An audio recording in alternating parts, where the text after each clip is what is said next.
چند دن پہلے تک کتنی چہل پہل ہوا کرتی تھی اس چھوٹے سے گھر میں. ہر طرف ایک ہنگامہ، ایک شور زندگی کی علامت بن کر رقص کرتا.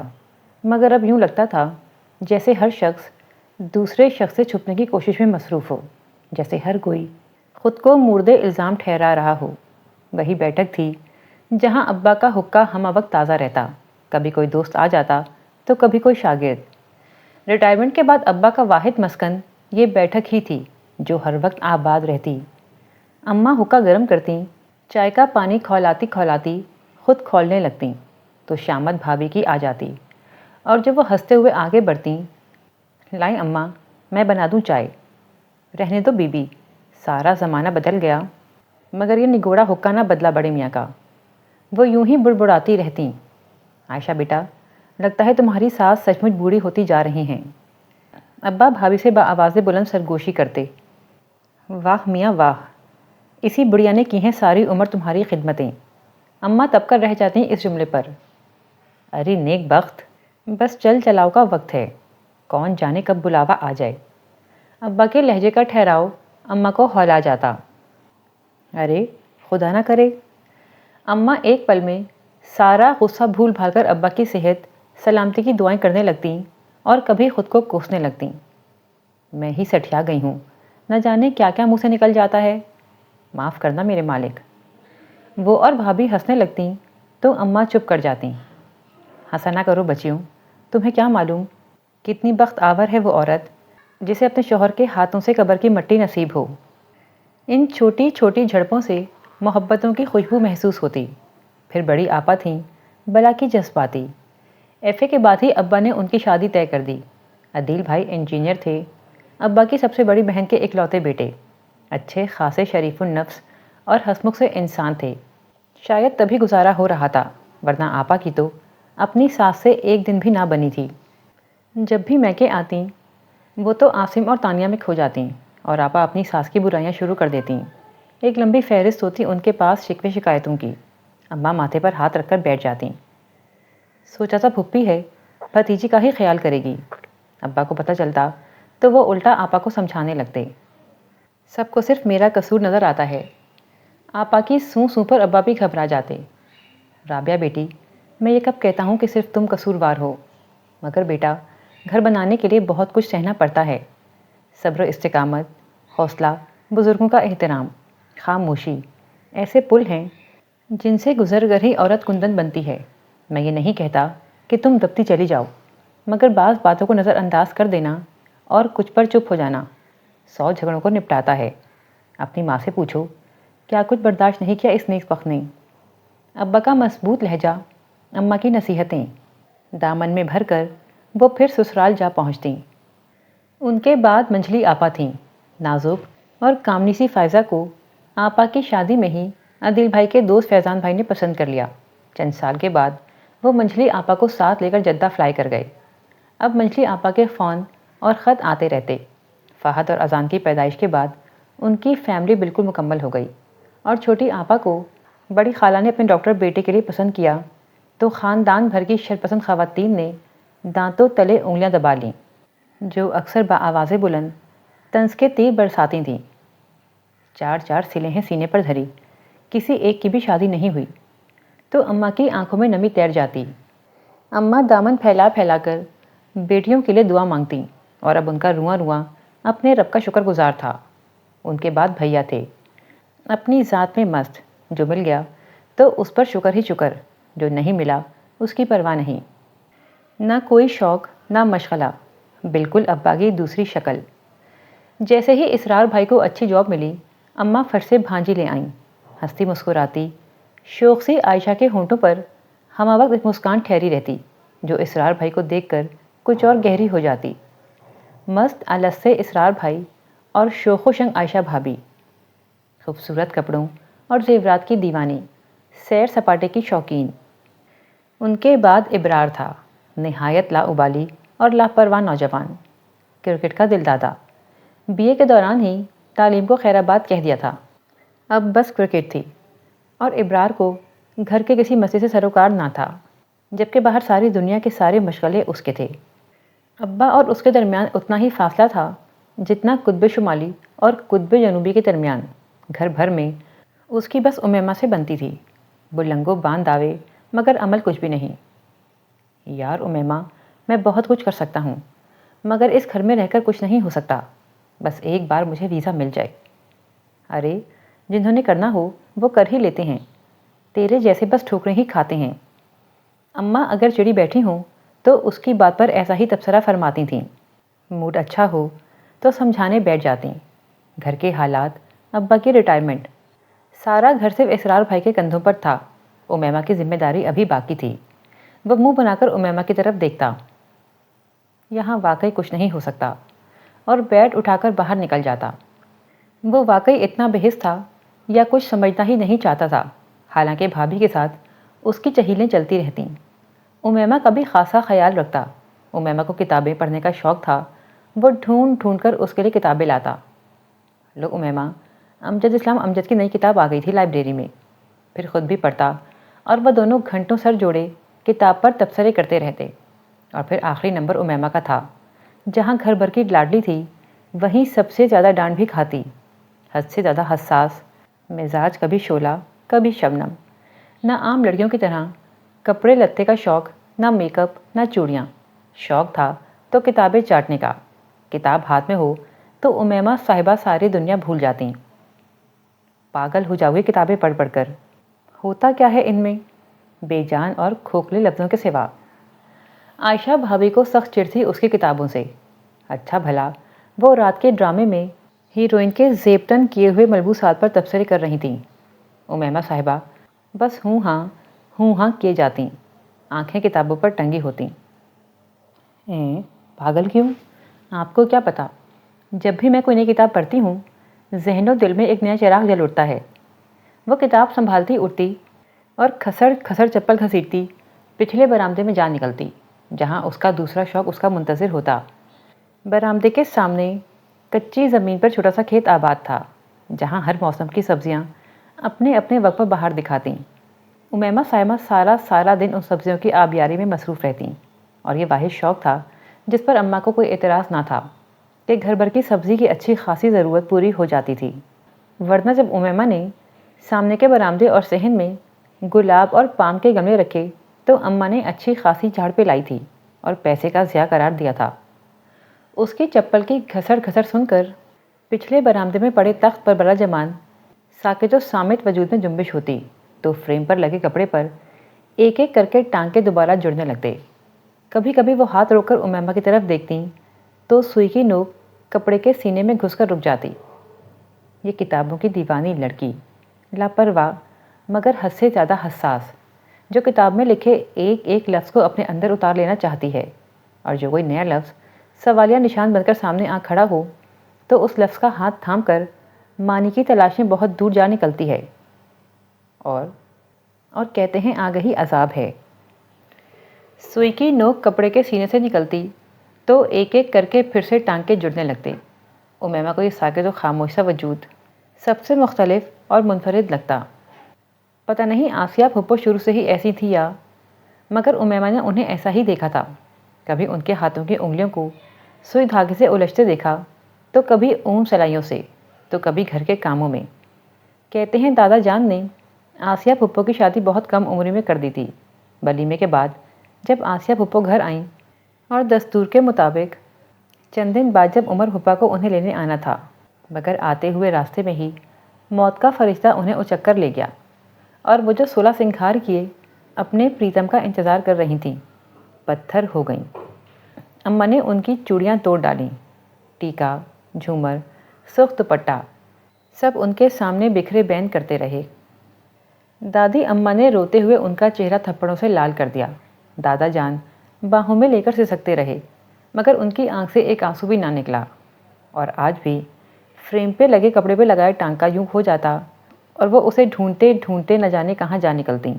امیمہ کا دل چاہتا وہ انہیں کھوجے، مگر اس کے ہر سوال کے جواب میں ان کے ہونٹوں پہ لگے کفل امیمہ کے حوصلے پست کر دیتے، اور جب وہ ان کی آنکھوں میں اترنا چاہتی تو اتنی دبیز اور گہری دھن سے واسطہ پڑتا کہ وہ اپنا وجود کھونے لگتی اور گھبرا کر واپس پلٹ آتی۔ وہی گھر تھا مگر بیٹھک میں دھرے حقے کی گڑ میں وقفے بڑھنے لگے تھے۔ اماں کی بڑبڑاہٹیں دم توڑ گئی تھیں۔ بھیا اور بھابھی کے کمرے سے ابھرنے والے کہے نہ جانے کہاں منہ چھپا گئے تھے۔ ہمہ وقت اپنے ساتھ ہنگامہ لے کر آتا اور 100 منتوں کے بعد کتاب اس کے ہاتھ میں دینے والا ابرار بہت چپکے سے تخت پر اس کے پسندیدہ شاعر کی من پنچھی بے چین رکھ کر کچھ لمحے کھڑا رہا اور پھر اس ہولناک خاموشی سے گھبرا کر دوبارہ باہر نکل گیا اور تخت پر بیٹھے ساکت وجود کا کوئی اور ٹانکا کھو گیا تھا۔ سوئی کپڑے کے سینے میں اتر کر واپس آنا بھول گئی تھی۔ امیمہ نے تھک کر پاؤں پھیلائے اور تیسری اور آخری سیڑھی پر رکھ دیے۔ سارا دن در و دیوار سے لپٹی دھوپ نے اکتاہٹ سے اس کی طرف دیکھا اور اپنی زرد شال لپیٹ کر سورج کے بازو میں سمٹنے لگی۔ امیمہ، عصر ہو گئی ہے، نماز پڑھ لو۔ آسیہ پھپھو نے فریم سمیٹ کر ایک طرف رکھا اور کمرے کی طرف بڑھ گئیں۔ امیمہ نے رخ مڑ کر اکتائی ہوئی نظر ان پر ڈالی۔ یہ لوگ یوں دہشت زدہ اور خاموش ہیں جیسے کسی نے پاک بہارت جنگ کی اطلاع دے دی ہو۔ کیا فیصل کا اس کے ساتھ شادی نہ کرنا اور منگنی توڑنے کا فیصلہ اتنا ہی بڑا ہے کہ سب یوں سہم جائیں، سرگوشیوں میں ایک دوسرے سے بات کریں جیسے اونچی آواز گناہ عظیم ہو؟ امیمہ نے اٹھ کر نل سے وضو کیا اور تخت پر ہی نماز پڑھ لی۔ ابھی دعا مانگ ہی رہی تھی کہ السلام علیکم باجی۔ ننھے منھے بچے گلوں میں بستے لٹکائے ٹیوشن کے لیے آنے لگے۔ اس نے کچن سے مٹر، آلو، پیاز ٹوکری میں بھر کر تخت پر رکھے۔ خالی ٹوکری اور چھری رکھ کر اماں کو آواز دے کر سبزی بنانے کو کہا اور خود بچوں کو پڑھانے لگی۔ ننھے منھے بچوں کی نظریں پھسل پھسل کر پودوں سے لٹکے سرخ سرخ ٹماٹروں پر جا پڑتیں۔ کیا کیا نہ سوچا تھا، آخری ذمہ داری تھی، یہ بھی نبٹ جاتی۔ ابرار کا کیا ہے، مرد ذات ہے، آج نہیں کل سنبھل جائے گا۔ پتہ نہیں کیا لکھا ہے قسمت میں۔ سبزی بن گئی تھی۔ عائشہ بھابھی سارا سامان اٹھا کر لے گئیں۔ میں بنا لوں گی اماں ہنڈیا۔ کتنے برس انتظار کیا، سارا سامان بن گیا تھا۔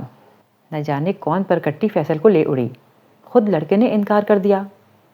بچے پڑھائی چھوڑ کر اماں کی بڑبڑاہٹ پر توجہ دینے لگے تھے اور اماں یوں بول رہی تھیں جیسے تھک کر سارا دکھ اپنے آپ سے بانٹنے لگی ہوں۔ اور یہ آج کل کے بچے بھی پورے ہیں۔ امیمہ نے ناگواری بے بسی سے اماں کی طرف دیکھا۔ السلام علیکم۔ شوق زندگی سے بھرپور آواز آئی تھی۔ امیمہ نے چپ چاپ نظریں کتاب پر گاڑ دیں۔ اماں سے پہلے بچوں نے خوش دلی سے سلام کا جواب دیا۔ وہ اماں کے پاس بے تکلفی سے پاؤں پھیلا کر بیٹھ گیا اور اماں سے خیریت دریافت کرنے لگا۔ اور آپ سنائیں امیمہ صاحبہ، آپ کے کھیتوں کا کیا حال ہے؟ ہل ول چلا لیا یا ابھی باقی ہے؟ وہ وہیں تخت پر بیٹھا بڑی سنجیدگی سے پوچھ رہا تھا۔ بچے منہ پر ہاتھ رکھ کر کھی کرنے لگے۔ امیمہ نے جل کر بہت بری طرح انہیں جھڑک دیا۔ ساری اگلی پچھلی نالائکیاں گنوا کر رکھ دیں۔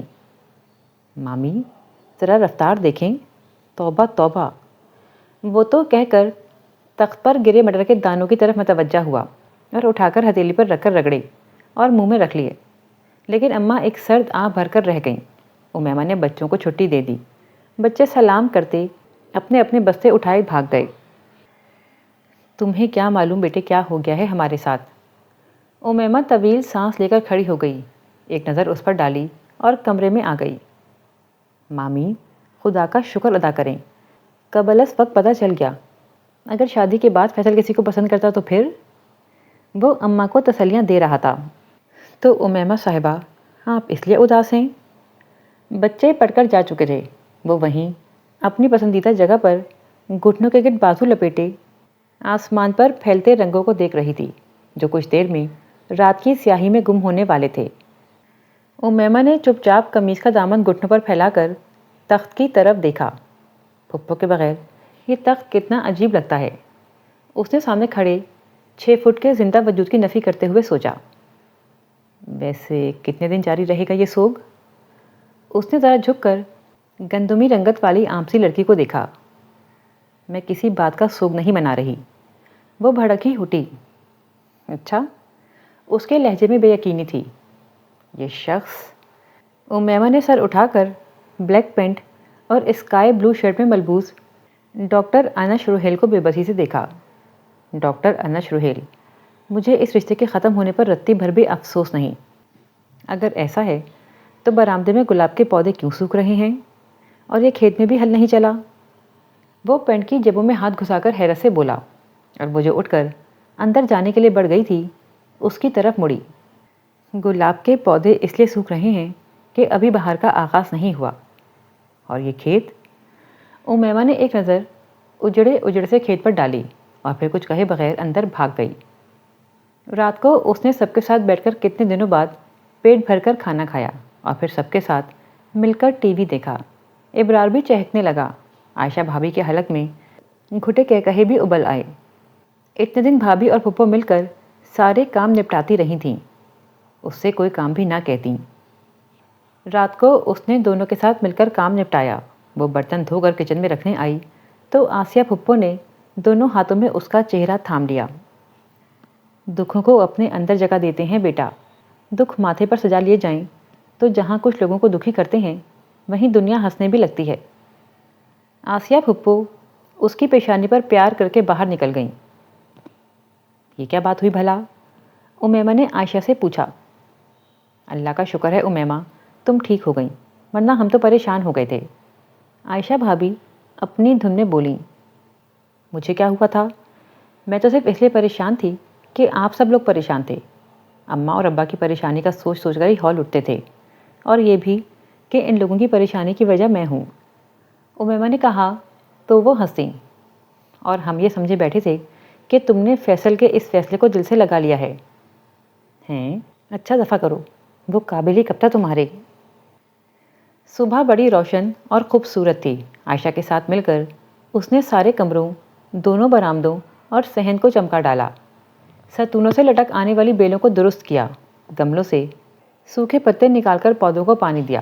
اماں کی نظریں اس کے چہرے سے الجھ جاتی، مگر وہ دوبارہ سے مطمئن اور مگن ہو گئی تھی۔ تبھی تایا جان اور تائی جان آ گئے۔ اسے گلے سے لگا کر کتنی دیر تائی اماں روتی رہیں۔ تایا جان کی آنکھیں اس کے سر پر ہاتھ رکھتے ہوئے نم ہو گئیں۔ وہ عائشہ بھابھی کو چائے بناتا چھوڑ کر پچھلی طرف نکل آئی۔ اس کا کھیت اس کی بے توجہی کا شکار ہو کر بری حالت میں تھا۔ جو ہاتھ سے نکل گیا بھلا اس کے لیے کیا رونا۔ امیمہ نے آسیہ پھپھو کو تایا جان کی آمد کا بتایا۔ وہ بھی اٹھ کر بیٹھک میں چلی گئیں اور وہ اپنے کھیت میں مصروف ہو گئی۔ اسے سنبھالو، عقل ہے ہی نہیں، ہر کام میں ٹانگ اڑانا فرض سمجھتا ہے۔ عائشہ بھابھی غصے میں ابرار کو گھسیٹتی ہوئی وہاں تک لائیں تھیں۔ ہاں نہیں ہے عقل، مگر کیا لینے آئے ہیں اب وہ لوگ؟ نہ تمہیں کیا ضرورت ہے بات کرنے کی؟ بیٹھے نہیں ہیں وہاں بڑے؟ تو کر لیں پھر یہ بڑے ہی فیصلے۔ وہ تنتناتا ہوا تخت پر بیٹھا اور پھر جھک کر فرش پر لکیریں کھینچنے لگا۔ امیمہ نے ایک نظر اس کے تنے چہرے پر ڈالی۔ ایک رشتے کے ختم ہونے سے سارے رشتے تو ختم نہیں ہو جاتے۔ ابرار نے غصے سے اس کی طرف دیکھا جو دوبارہ گڈی میں مصروف ہو چکی تھی، جیسے دنیا میں سب سے اہم اور ضروری کام بس یہی ہے، اس کی زندگی کے فیصلوں سے بھی زیادہ اہم۔ یہ لڑکی بالکل احمق ہے۔ وہ غصے میں اٹھا اور پھر گھر سے ہی نکل گیا۔ تایا جان نہ جانے کب تک اپنی مجبوریاں بیان کرتے رہے۔ جوان بیٹے پر زبردستی بھی نہیں کر سکتے۔ نہ جانے کیسے فیصل کو اپنی کلاس فیلو پسند آ گئی۔ معذرتوں کے بعد تایا نے یہ تک کہا کہ وہ خود امیمہ کے لیے اچھا رشتہ تلاش کریں گے۔ امیمہ کی فکر مت کریں بھائی صاحب، وہ ہم پر بوجھ نہیں ہے، اور پھر اس کا باپ ابھی زندہ ہے، ابا نے قطعی لہجے میں کہا، اور پھر حقہ گڑ گڑانے لگے۔ دلوں میں بال آ جائے تو رویوں میں فرق خود بخود آ جاتا ہے۔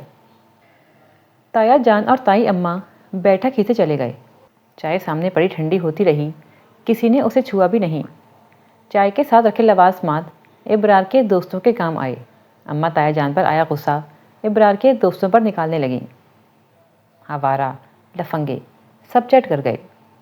کبھی کوئی ایسا جملہ بھی نکل جاتا جو ابا کے خاندان پر براہ راست حملہ ہوتا، مگر ابا سنی انسنی کر کے ٹھنڈا ہوکا گڑگڑاتے رہتے۔ وہ عصر کے وقت فارغ ہوئی تھی تبھی بچے آ گئے۔ انہیں پڑھانے کے بعد وہ کچن میں آ کر پھپھو کا ہاتھ بٹانے لگی۔ پانی لینے باہر نکلی تبھی خالہ سکینہ آ گئیں۔ اسے دیکھتے ہی لمبی ہاں کی اور ساتھ ہی اسے باہوں میں دبوچ لیا۔ ہائے پھول جیسی بچی پر کیسا داغ لگا گئے۔ اس نے بامشکل خود کو آزاد کروایا اور دوبارہ اپنی پناہ گاہ کی طرف بھاگی۔ آپ میری چیزوں کو ہاتھ مت لگایا کریں۔ امیمہ نے اس کے ہاتھ سے ڈائری جھپٹ لی اور وہ جو تخت پر نیم دراز مگن سا اس کی غزل گنگنا رہا تھا بری طرح چونک گیا۔ آپ تو اچھی خاصی غزل کہنے لگی ہیں۔ وہ اس کے رویے کے برعکس اس کی شاعری پر تبصرہ کرنے لگا۔ گرے کلر کی شلوار قمیض میں اس کا پرخلوص سا وجود نظر انداز کرنے کے قابل تو نہ تھا، مگر وہ ہر چیز سے چڑی بیٹھی تھی۔ ناگواری سے ایک نظر اس نے ڈائری دور پڑی کرسی پر اچھالی اور خود آگے بڑھ کر کیاری سے شلجم نکالنے لگی۔ ویسے امیمہ، یہ کھیت والا آئیڈیا مجھے بہت پسند آیا ہے۔ میں لاہور میں اپنے دوستوں کو بھی بتاتا ہوں کہ میری کزن گھر میں کھیت اگاتی ہیں۔ کبھی امیمہ خود بھی بڑے فخر سے کہا کرتی تھی، مگر جب سے ڈاکٹر انش روہیل نے اسے کھیت کہا تھا، اسے اس لفظ سے چرسی ہونے لگی تھی۔ امیمہ، تم نے خواہ مخواہ باہر گملوں میں پام اور گلاب اگا رکھے ہیں، وہاں بھی 2-4 شلجم، 2-4 آلو لگا لو۔ جب بھی مہمان گھر میں آئیں، جاتے ہوئے تھیلا سبزی کا بھی بھر لیں۔ آپ کو کیا تکلیف ہے؟ آپ کے گھر میں لگاتی ہوں۔ میرا گھر؟ اس نے خوش دلی سے کہا لگایا۔ ارے امیمہ بیوی، وہاں تو آپ کو کھلی اجازت ہوگی، چاہے تو لون کی دیواروں سے لپٹی بوگن ویلیا کی بیل اتار کر کدو اور کریلے کی بیل چڑھا دیں۔ وہ دونوں ہاتھ سینے پہ باندھے پرسکون سے انداز میں ستون سے ٹیک لگائے مسکرا رہا تھا۔ اف، یہ شخص! امیمہ کے کام کرتے ہاتھ ایک ثانیے کے لیے رک گئے۔ اس کے انہی جذبوں سے وہ کتراتی تھی، اس وقت بھی جب وہ کسی کی امانت تھی، اور اب بھی جب کہ وہ ہر بندھن سے آزاد تھی۔ اس نے بغیر جواب دیے کیاری سے نکالے شلجموں کو اٹھا کر نل کے نیچے رکھا اور رگڑ رگڑ کر صاف کرنے لگی۔ او گاڈ! امی نے سبزی منگوائی تھی، کہنے لگی بازار سے تازہ نہیں ملتی، امیمہ سے لے آؤ۔ امیمہ نے مڑ کر بے یقینی سے اسے دیکھا اور ایک نظر آسمان پر ڈالی۔ بلیو می امیمہ، امی نے مجھے کب سے بھیجا ہے، میں ماموں جان کے ساتھ باتوں میں لگ گیا تھا، وہ اب بھی بیٹھی ہوں گی۔ امیمہ اٹھی، گھسڑ گھسڑ کرتی تخت تک آئی، اس پر رکھی ٹوکری اٹھائی جس میں پیاز اور گاجروں کے چھلکے پڑے تھے۔ تخت کے نیچے سے ڈسٹ بن گھسیٹا، چھلکے اس میں انڈیلے اور دوبارہ نل تک جا پہنچی۔ وہ سکون کے ساتھ ستون سے ٹیک لگائے، ہونٹوں پر مچل مچل جانے والی مسکراہٹ دبائے اس کی کارروائی دیکھ رہا تھا۔ امیمہ نے شلجموں کی گردن مروڑ مروڑ کر پتے الگ کیے، پتوں کو اچھی طرح دھو کر ٹوکری میں پھیلایا، پھر ان پر شلجم جمانے لگی۔ انش روہیل کو اس کی یہ نفاست ہی تو سب سے اچھی لگتی تھی، معمولی سی معمولی چیز کو بھی بنا سنوار کر پیش کرتی۔ امیمہ نے 4-5 ٹماٹر توڑ کر ایک طرف رکھے، دوسری طرف ہری مرچیں توڑ کر سجائیں اور ٹوکری اس کے قریب تخت پر لا کر رکھ دی۔ تھوڑا سا ہرا دھنیا بھی؟ انش روہیل نے سر کھجاتے ہوئے کہا۔ امیمہ نے کھا جانے والی نظروں سے اسے گھورا، کیاری سے دھنیا توڑ کر ٹوکری میں رکھا اور اس کے نکلنے سے پہلے ہی اندر آ گئی۔ سکینہ خالہ جا چکی تھیں، اماں کمرے میں سر پکڑے بیٹھی تھیں۔ وہ کچھ لمحے ان کے پاس کھڑی رہی، پھر مایوسی سے سر ہلاتی کچن میں آ گئی۔ عائشہ بھابھی ابھی ابھی کھانا بنا کر فارغ ہوئی تھیں۔ انش چلا گیا؟ انہوں نے مڑ کر پوچھا۔ پتہ نہیں، وہ بیزاری سے کہہ کر فریج کھولنے لگی۔ اچھا بھابھی، میں جا رہا ہوں۔ وہ وہیں چلا آیا، ٹوکری سمیت۔ کھانا کھا کر جانا روہیل، بس تیار ہی ہے۔ نہ بھابھی، اب تو گھر جا کر ہی کھاؤں گا، امی انتظار کر رہی ہوں گی۔ یہ ٹوکری اٹھائے کہاں پھر رہے ہو؟ سبزی ہے، امیمہ نے بھجوائی ہے، امی کے لیے خالص اپنے کھیت کی سوغات۔ امیمہ پورے زور سے فریج کا دروازہ بند کر کے پلٹی، مگر وہ جا چکا تھا۔ بھابھی ہنسنے لگیں۔ بڑا ہنس مکھ ہے، کہیں سے بھی نہیں لگتا کہ ڈاکٹر ہے، ایک نمبر کا جھوٹا ہے، مجھ سے خود کہا کہ پھپھو نے منگوائی ہے سبزی۔ بھابھی دوبارہ ہنسنے لگیں اور وہ دل ہی دل میں نہ جانے کب تک اسے گالیاں دیتی رہی۔ خواہ مخواہ چڑھتی ہو، مذاق کیا ہے اس نے۔ بھابھی نے اس کے بگڑے بگڑے موڈ کو دیکھ کر کہا، مذاق ہے یہ؟ اور جو اماں سن لیتیں تو کیا سمجھتیں؟ آج تک میں نے بغیر پوچھے سوئی تک تو بھیجی نہیں پھپھو کے ہاں۔ اچھا چلو چھوڑو، تم نے کوئی نئی کتاب نہیں پڑھی کئی دنوں سے؟ بھابھی، میں ذرا باہر جا رہا ہوں۔ ابرار جیکٹ پہنتا ہوا کچن میں آیا۔ کتنی بار کہا ہے ابا نے مغرب کے بعد گھر سے باہر مت نکلا کرو، بھابھی نے ڈانٹا۔ او بھابھی، مغرب کے بعد ہی تو مزہ آتا ہے باہر جانے میں۔ وہ لاپرواہی سے کندھے اچکا کر باہر نکل گیا۔ عائشہ بھابھی منہ ہی منہ میں بڑبڑاتی ابا کے لیے کھانا نکالنے لگی۔ وہ دوبارہ اماں کی طرف آ گئی، جہاں اسرار بھائی اماں کو تسلیاں دے رہے تھے۔ اماں کیوں سنتی ہیں لوگوں کی باتیں؟ کیا کمی ہے ہماری امیمہ میں؟ انشاءاللہ اس کا رشتہ اس سے بھی بہتر جگہ پر ہوگا، آپ بس دعا کیا کریں۔ اور ویسے بھی پریشان ہونے سے مسئلے۔ اسرار بھائی اسے دیکھ کر چپ ہو گئے تھے۔ خدا سمجھے تم سے فیصل، کس گرداب میں پھنسا دیا میری ذات کو کہ میرا اپنا وجود تماشا بنتا جا رہا ہے۔ اماں کھانا لاؤں؟ اماں نے ہاتھ کے اشارے سے منع کر دیا۔ کہیں بھی سکون نہیں۔ وہ دھپ دھپ کرتی اوپر آ گئی جہاں آسیہ پھپھو گھیر گھیر کر مرغیاں بند کر رہی تھیں۔ وہ بھی ان کا ساتھ دینے لگی۔ تم نے آج مغرب کی نماز نہیں پڑھی؟ پھپھو نے کہا، مگر وہ سنی انسنی کر کے آسمان پر گھلتی سیاہیاں دیکھنے لگی۔ السلام علیکم امی۔ وعلیکم السلام۔ امی نے اخبار اور اینک اتار کر میز پر رکھی۔ ابو کہاں گئے ہیں؟ نماز پڑھنے گئے تھے، ابھی لوٹے نہیں۔ کھانا نکالوں تمہارے لیے؟ نہیں، ابو آ جائیں تو اکٹھے کھا لیں گے۔ اس نے ٹوکری میز پر رکھی۔ یہ کیا اٹھا لائے؟ امی نے ٹوکری میں جھانکا۔ کچھ نہیں امی، وہ امیمہ کیاری سے سبزی نکال رہی تھی تو میں نے مذاق میں کہہ دیا کہ امی کہہ رہی تھیں کہ امیمہ کو کبھی ہمارا خیال ہی نہیں آیا، تو اس نے مامی کے کہنے پر ٹوکری بھر دی۔ شریر کہیں کے۔ امی نے اس کا کان کھینچا اور ٹوکری اٹھا کر کچن کی طرف چل دیں۔ وہ ریموٹ کنٹرول اٹھا کر ٹی وی آن کرنے لگا۔ بڑی پیاری بچی ہے مگر بیچاری کے نصیب۔ امی کیا ہو گیا ہے اس کے نصیبوں کو؟ ادھر جاتا ہوں تو وہاں بھی یہی گردان شروع ہو جاتی ہے۔ اگر فیصل کا دماغ خراب ہو گیا تو اس میں بیچاری امیمہ کا کیا قصور؟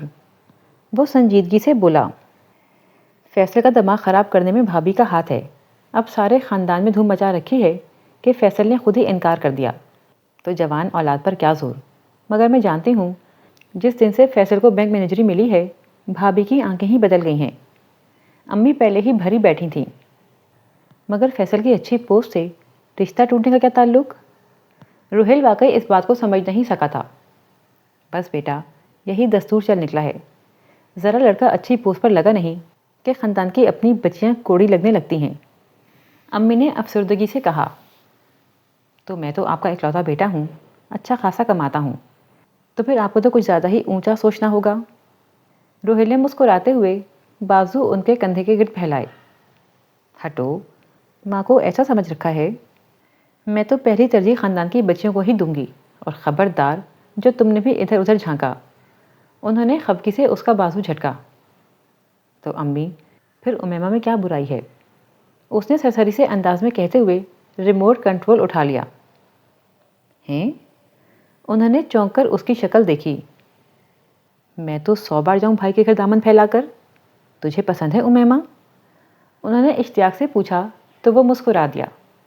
تو بس تمہارے ابو کو بھی کوئی اعتراض نہیں ہوگا، ہم کل ہی جائیں گے۔ ویسے بھی بھیا اور بھابھی بہت پریشان ہیں۔ وہ جوش سے بولیں۔ امی پلیز، ابھی نہیں، روہیل نے جلدی سے کہا۔ کیوں؟ ان کا بس نہیں چل رہا تھا کہ وہ ابھی چلی چلیں۔ بس کچھ دنوں تک نہیں، میں اگلی بار آؤں گا تو پھر بات کریں پلیز، میری خاطر۔ لو، یہ کیا بات ہوئی بھلا؟ وہ منہ بنا کر بیٹھ گئیں۔ یہ کیا ہو رہا ہے ماں بیٹے میں؟ کچھ نہیں ابو، بس امی میرے جانے کے خیال سے افسردہ ہیں۔ روہیل نے کھڑے ہوتے ہوئے کہا تو وہ بس اسے گھور کر رہ گئیں۔ تو بیٹا کوشش کرو کہ اپنی پوسٹنگ یہیں کروا لو، اب گھر میں تمہارے سوا ہے ہی کون؟ جی ابو، کوشش تو کر رہا ہوں، مگر آپ کو بھی پتہ ہے نئی نئی جاب ہے، اتنی جلدی ٹرانسفر بھی ممکن نہیں۔ اس نے وضاحت کی۔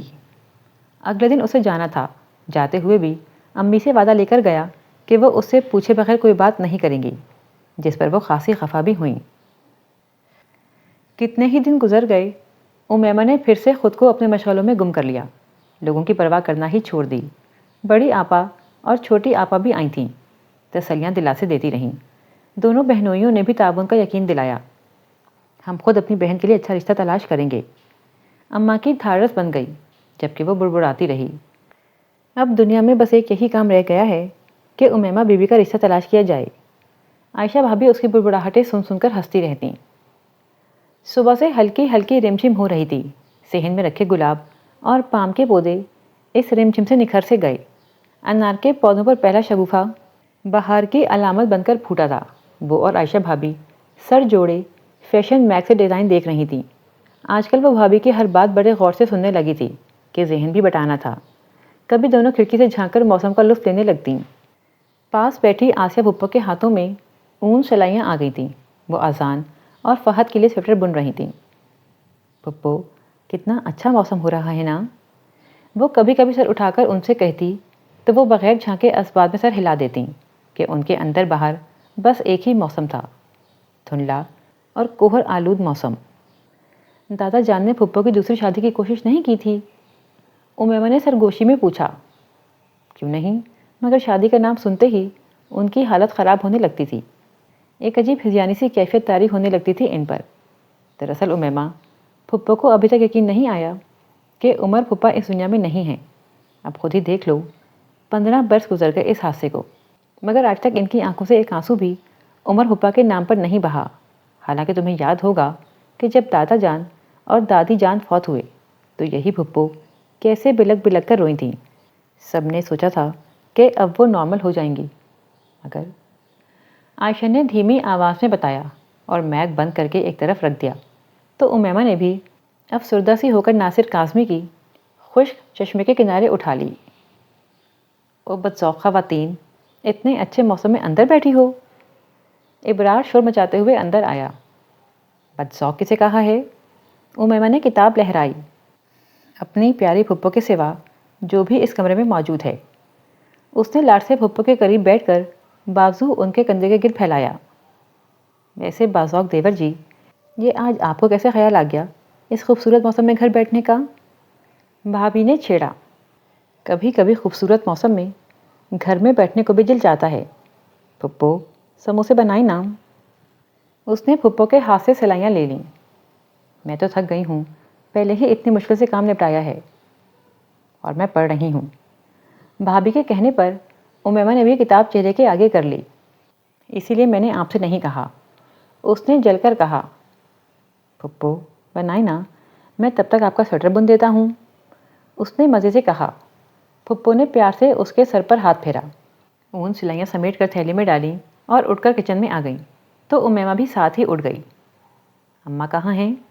اپنے کمرے میں آرام کر رہی ہیں، ابرار کے پوچھنے پر بھابھی نے بتایا اور دوبارہ رسالہ کھول لیا تو وہ بھی ان کے پاس بیٹھ کر مشورے دینے لگا۔ سموسے بنا کر امیمہ نے دہی کی اور املی کی میٹھی چٹنی بنا لی۔ چائے کے ساتھ یہ چیزیں بھی سامنے والے برآمدے میں رکھی ڈائننگ ٹیبل پر سجا دیں۔ بھابھی، ابا کو بھی بلا لائیں بیٹھک سے۔ اماں بھی آ گئیں۔ سب مزے سے کھانے اور موسم کا لطف اٹھانے میں مصروف تھے۔ کتنا دل چاہ رہا ہوگا نا بھابھی کہ اسرار بھائی بھی اس وقت ہوتے۔ ابرار کی سرگوشی پر بھابھی نے بری طرح گھورا۔ تبھی اسرار بھائی آ گئے تو وہ منہ نیچے کر کے ہنسنے لگا۔ تبھی فون چیخ اٹھا۔ ابرار نے جلدی سے آگے بڑھ کر ریسیور اٹھایا۔ السلام علیکم فیضان بھائی، کیسے ہیں آپ؟ آپا کیسی ہیں؟ سب کھانا چھوڑ کر اس کی طرف متوجہ ہو گئے۔ کیا سچ؟ فیضان بھائی تھینک یو سو مچ۔ جی آپ بالکل فکر مت کریں، میں سب کو منا لوں گا۔ تھوڑی دیر ادھر کی بات سن کر اس نے ریسیور رکھ دیا اور ایک لمبا سکون بھرا سانس کھینچا۔ کیا ہوا، سب خیریت تو تھی نا؟ اماں نے بےتابی سے پوچھا تو وہ بتانے لگا کہ فیضان بھائی نے اسے جدہ بلایا ہے۔ اماں تو یہ سنتے ہی منہ پر دوپٹہ رکھ کر رونے لگیں۔ اماں آپ جانتے ہیں میری ہمیشہ سے یہ خواہش تھی، پلیز اماں اجازت دے دیں۔ وہ منتیں کرتا رہا مگر وہ چپ ہونے میں نہ آ رہی تھیں۔ ابا بھی چپ بیٹھے تھے۔ امیمہ، تم ہی سمجھاؤ۔ وہ اس کی طرف پلٹا۔ اس کی اپنی آنکھیں لبالب بھر آئی تھیں۔ اف، یہاں تو ایک نیا سین شروع ہو گیا ہے۔ وہ غصے میں باہر نکل گیا۔ آسیہ پھپھو اماں کو سمجھانے لگیں۔ اسے جانے دو بھابھی، ورنہ ساری عمر تمہیں اور بھیا کو الزام دے گا کہ تم لوگوں نے اس کا راستہ روکا تھا۔ پھپھو ٹھیک کہہ رہی ہیں اماں، اسے خوشی سے اجازت دیں۔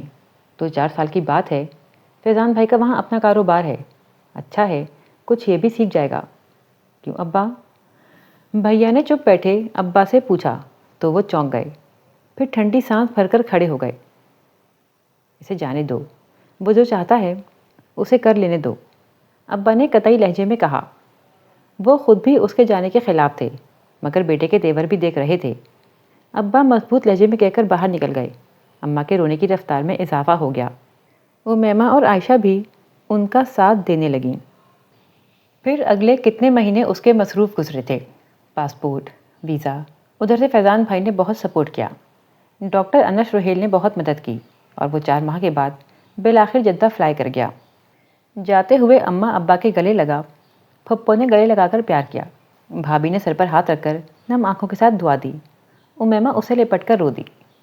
اوئے پاگل، خبردار جو روئی تو۔ اس نے ساتھ لگا کر پیار کیا، آنسو پوچھے۔ اب دیکھو نا، مجھے اس قابل تو ہونا ہی ہے کہ تمہیں کتابیں لائبریری سے لا کر دینے کے بجائے خود خرید کر دوں۔ ڈاکٹر انش روہیل اور بھیا اسے ایئرپورٹ تک چھوڑنے گئے۔ ایک اس کے جانے سے سارا گھر ویران لگنے لگا۔ اماں ابا کتنے دن اسے یاد کرتے رہے، بھابھی اس کی شوخیاں یاد کر کے افسردہ رہتیں۔ امیمہ کا کہیں بھی دل نہ لگتا تو کتابوں میں سر دے کر بیٹھ جاتی۔ جب تک ابرار کا پہلا خط فون نہ آیا، سارا گھر بےکل سا پھرتا تھا۔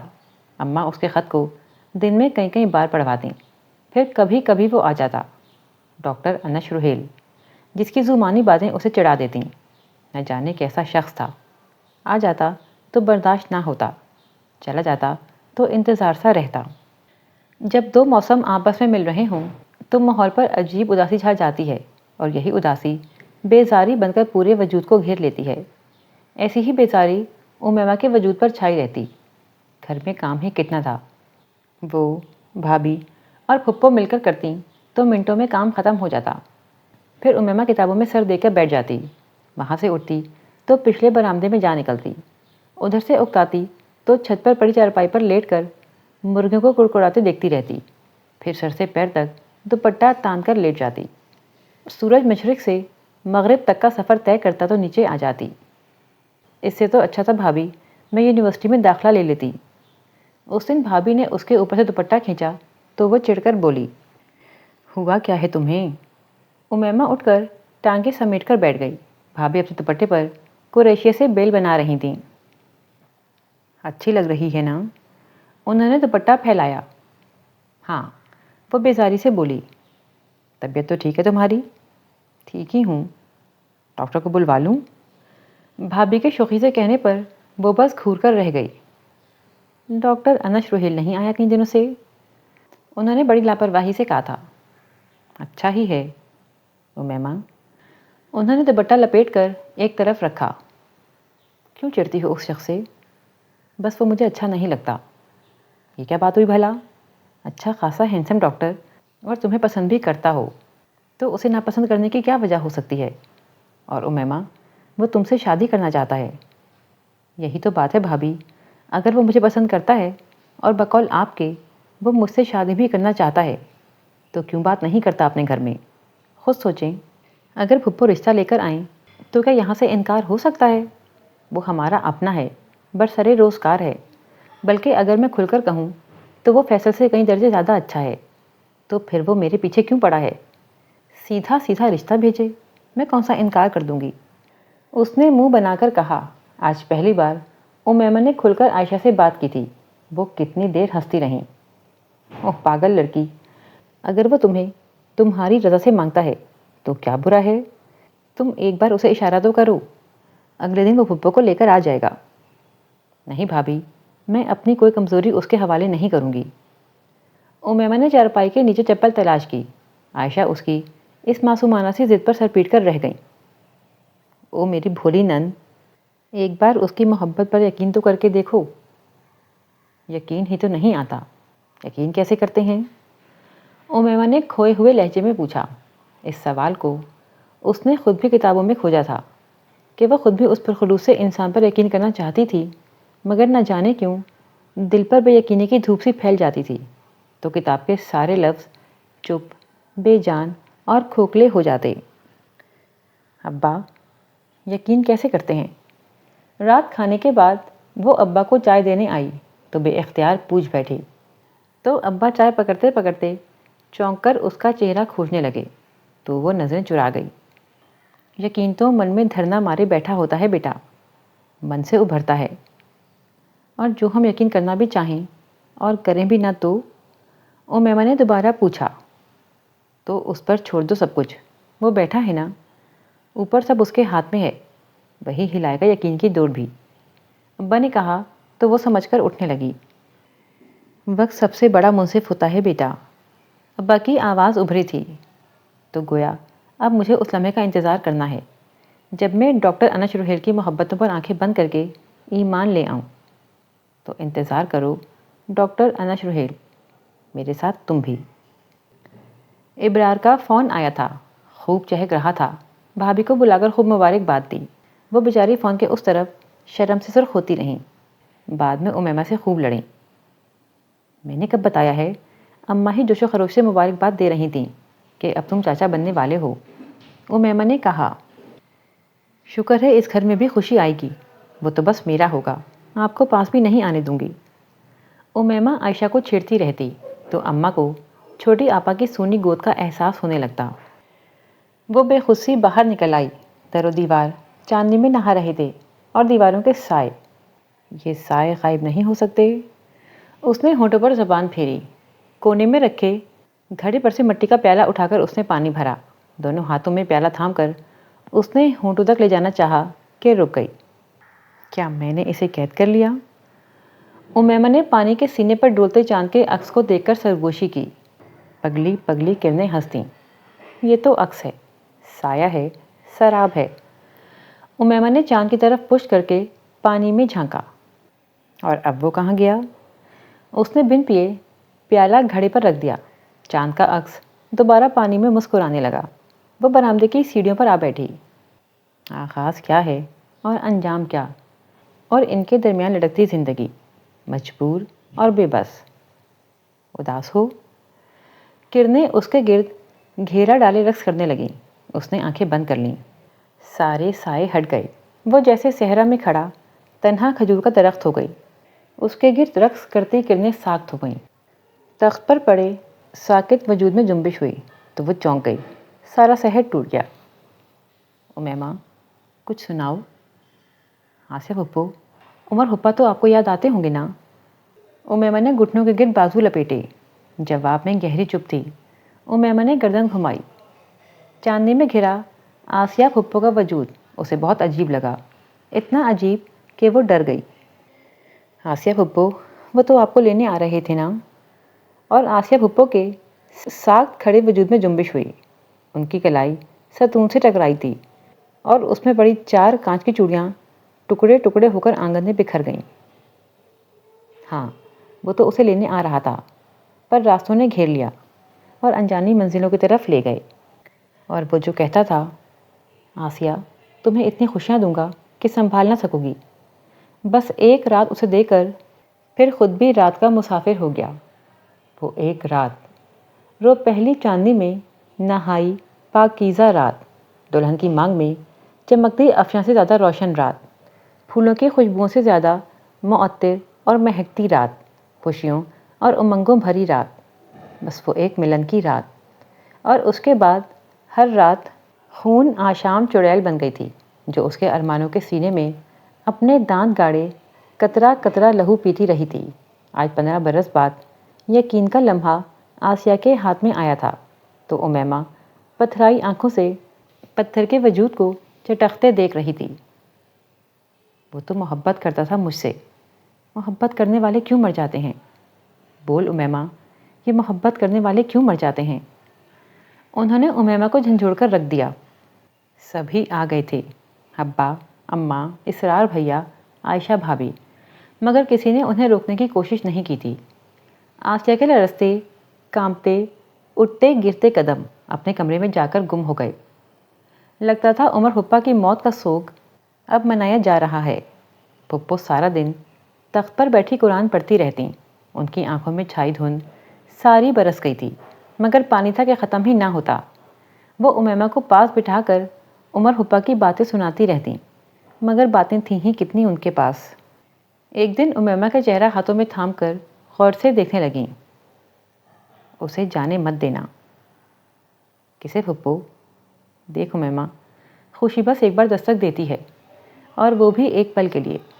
اس ایک پل میں آگے بڑھ کر استقبال نہ کیا جائے تو آگے بڑھ جاتی ہے، کوئی اور تلاش کر لیتی ہے۔ پھپھو، خوشیاں روٹ بھی تو جاتی ہیں۔ امیمہ نے ان کا ہاتھ سیدھا کر کے ہتھیلی پر بکھری لکیروں کو کھوجا۔ دیکھ، انہوں نے ہمیمہ کا ہاتھ سیدھا کر کے اپنے ہاتھ کے ساتھ کیا۔ دیکھ، کسی بھی ہاتھ کی لکیریں دوسرے سے نہیں ملتی، کسی ایک کا نصیب دوسرے جیسا نہیں۔ تو دیر مت کر امیمہ، ورنہ پچھتائے گی۔ پھپھو، ابا کہتے ہیں کہ فیصلے وقت پر چھوڑ دینے چاہیے، اور میں نے بھی یہ فیصلہ وقت کے حوالے کر دیا ہے، امیمہ نے کہا اور ہاتھ چھڑا کر اوپر آ گئی۔ یہ اچھی زندگی ہے، فضول، بے مقصد، بس اچھے رشتوں کے انتظار میں بیٹھے رہو، جو آ گیا تو ٹھیک، بس صورت دیگر مجرم بھی آپ ہی ٹھہرائے جاؤ گے۔ اور ڈاکٹر انش رحیل، کیا چاہتے ہو مجھ سے؟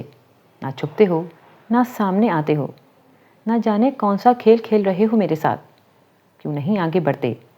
نکال کیوں نہیں لیتے مجھے اس گرداب سے؟ عجیب ہو انش رحیل، تم بھی بہت ہی عجیب۔ نہ جانے تم میں جرأت کی کمی ہے یا میرے نصیب ہی خراب ہیں۔ ایک وہ فیصل تھا، درمیان میں ساتھ چھوڑ گیا، اور ایک تم ہو، ہر بار راستے میں آ جاتے ہو مگر ساتھ چلنے سے گریزہ نظر آتے ہو۔ یقین کروں بھی تو کیسے؟ وہ چڑی ہوئی تھی، یوں ہی خود سے لڑتے لڑتے حسب عادت سر سے پاؤں تک دوپٹہ تانا اور لیٹ گئی۔ جب عائشہ پلیٹ میں مالٹے لیے اوپر آئی تو وہ یوں ہی لیٹی تھی۔ یہ کون سا وقت ہے دھوپ میں لیٹنے کا؟ آج کل تو دھوپ ویسے بھی چبھنے لگی ہے، تو آپ مت بیٹھیں۔ امیمہ نے چڑھ کر دوپٹے کے تمبو سے جواب دیا۔ بدتمیز، عائشہ بھابھی نے منہ بنا کر کہا، اور وہیں چارپائی پر جگہ بنا کر بیٹھ گئیں اور مالٹے کھانے لگیں، جو وہ لائی تو اسی کے لیے تھیں۔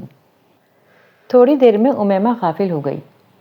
امیمہ، امیمہ، اے امیمہ۔ جب آنکھ کھلی تو نیچے سے پکار پڑ رہی تھی۔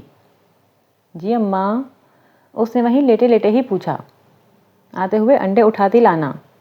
اف، اس نے دوبارہ دوپٹہ تانا۔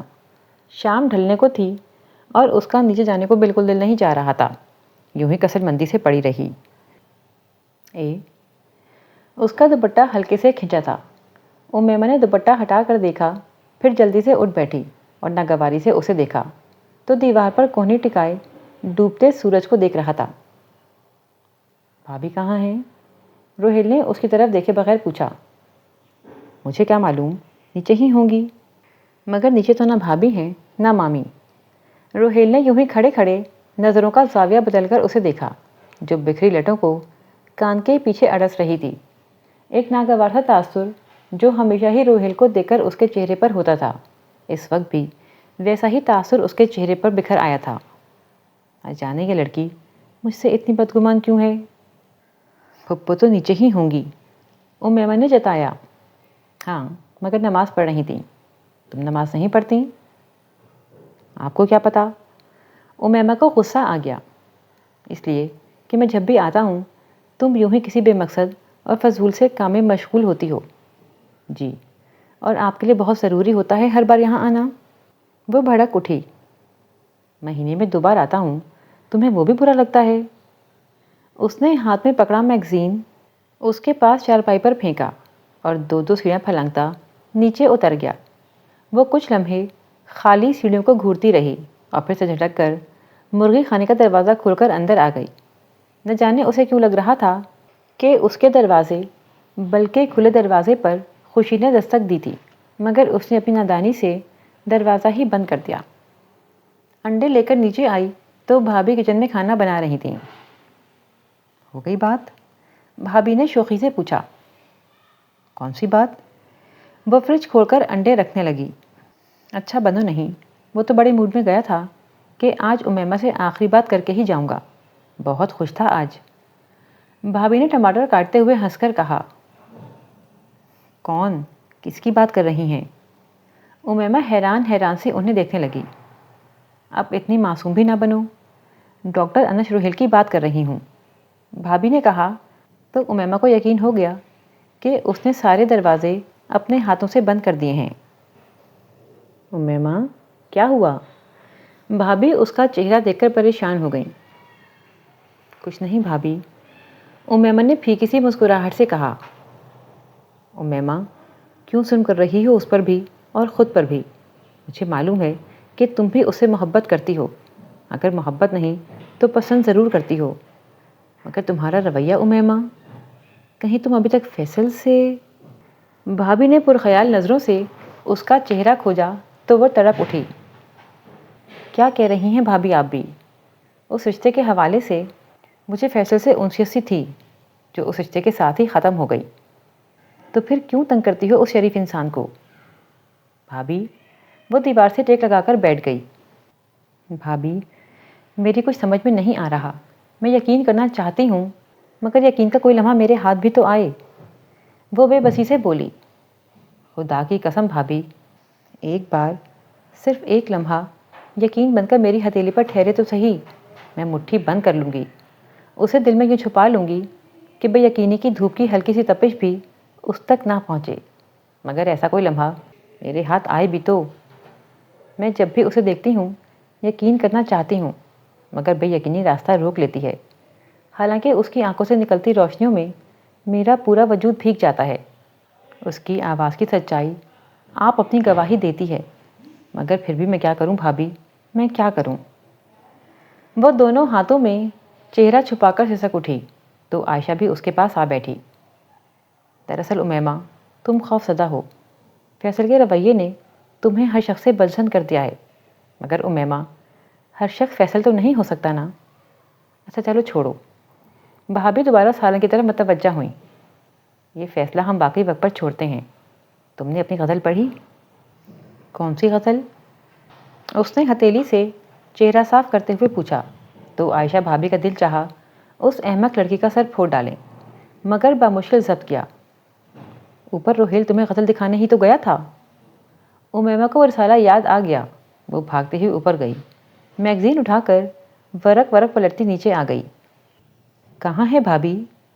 ذرا تسلی سے دیکھو گی تو ہی نظر آئے گی نا، بھابھی نے کہا تو اس نے تھوڑا تسلی سے ورق پلٹے تو اپنا نام بھی نظر آ گیا۔ مجبوریوں کی زد میں آئے موسموں کا کیا کہنا، تھوڑی سی اصلاح کے ساتھ۔ وہ تو بڑی خوشی سے تمہیں دکھانے لایا تھا کہ اس سرپرائز سے امیمہ خوش ہو جائے گی، مگر تم نے۔ بھابھی نے جملہ ادھورا چھوڑا تو وہ میگزین میں منہ دے کر دوبارہ رو دی۔ ابھی عائشہ سوچ ہی رہی تھی کہ اسے چپ کروائے یا رو لینے دے کہ ہمسایوں کا گڈو بھاگتا ہوا آیا۔ خالہ جی، باجی، روہیل بھائی کا ایکسیڈنٹ ہو گیا ہے۔ اس کی آواز کی پکار سارے گھر میں گونجی تھی، تبھی ابا حکا چھوڑ کر بیٹھک سے بھاگے۔ پھپھو پچھلے برآمدے سے اور اماں بھی کمرے سے ہراساں سی نکل آئیں، ایک پل میں ہی تینوں چلے گئے تھے۔